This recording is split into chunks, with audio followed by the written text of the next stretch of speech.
In June of last year, while I was in the checkout line at Whole Foods, the sunscreen that I used was on sale. I saw it and thought, my tube's almost used up. I should buy another one while it's on sale. And I did. It's now September, and I just finished off my previous tube of sunscreen. So I bought this replacement tube 15 months ahead of when I actually needed it because it was on sale. I did an earlier video about keeping a shopping list. Clearly, I strayed from my own advice in this instance because sunscreen was not on my shopping list. This was purely an impulse buy. Retail marketing is predatory. Where they display items, how they display items, it's all very purposeful, and I fell for it. I had a summer internship with Pepsi, and I remember learning that the premium shelf space in the grocery store is eye level and at the ends of the aisle.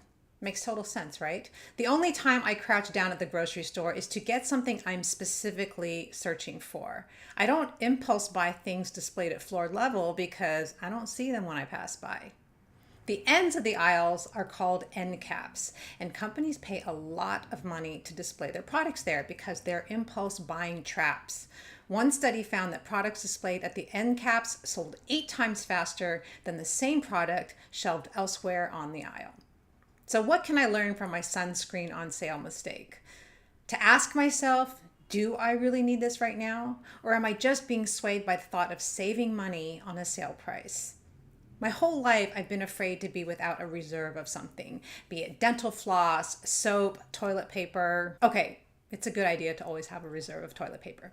But for most other things like sunscreen, a trip to the store is all that's needed. When I weigh having to go to the store later to get more sunscreen when I run out versus saving $3 now only to have the sunscreen sit and age in a cabinet for 15 months, or even worse, get misplaced entirely and I have to go buy another sunscreen anyway, I'd rather do the former. It's hard to break old habits. I'll see that I'm running low on something at home and my mind instinctively goes, you're almost out, you need to buy more. Lately, I've been trying to challenge myself to see how long I can wait to buy more.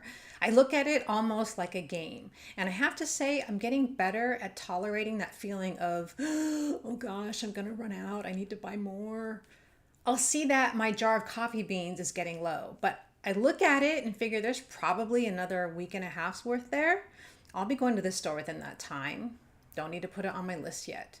When I end up grinding the last bunch of beans, then I put it on my list. And worst case scenario, if I run out of beans before I get to the grocery store, there's a coffee shop right around the corner from me, and probably 4 more within walking distance. There is 0 risk of me going a morning without coffee. I'm not saying I need to always push it to the limit like that, but right now I'm doing it to get used to being okay with the possibility of not having enough of something. To not let the thought of scarcity freak me out and drive me to acquire and stockpile. Eventually, I hope that as I develop a healthier relationship with stuff, I can better regulate how much of something I need to have in reserve. But for now, I want to challenge myself on what I bring in as I'm working to get backlog stuff out. I'm back because something happened that pertained to what I shared earlier. I love making pancakes for breakfast. I basically alternate between pancakes and oatmeal every morning. The oatmeal makes me feel less guilty about the pancakes. Anyway, my bottle of buttermilk was almost gone. So I had put buttermilk on my shopping list and I went to the store and they were out of buttermilk. But I survived it. I lived to tell the tale. I made imperfect pancakes using the buttermilk I had left plus some water. And they were still delicious. I could have had oatmeal until I got more buttermilk. That would have been the healthier choice, but not nearly as yummy.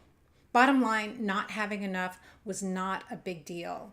I know I'm a control freak. I know uncertainty makes me super uncomfortable, but I'm working on being more flexible and more chill. Okay, I don't know if I'll ever be chill. That's probably pushing it. But being more flexible, that I can aim for.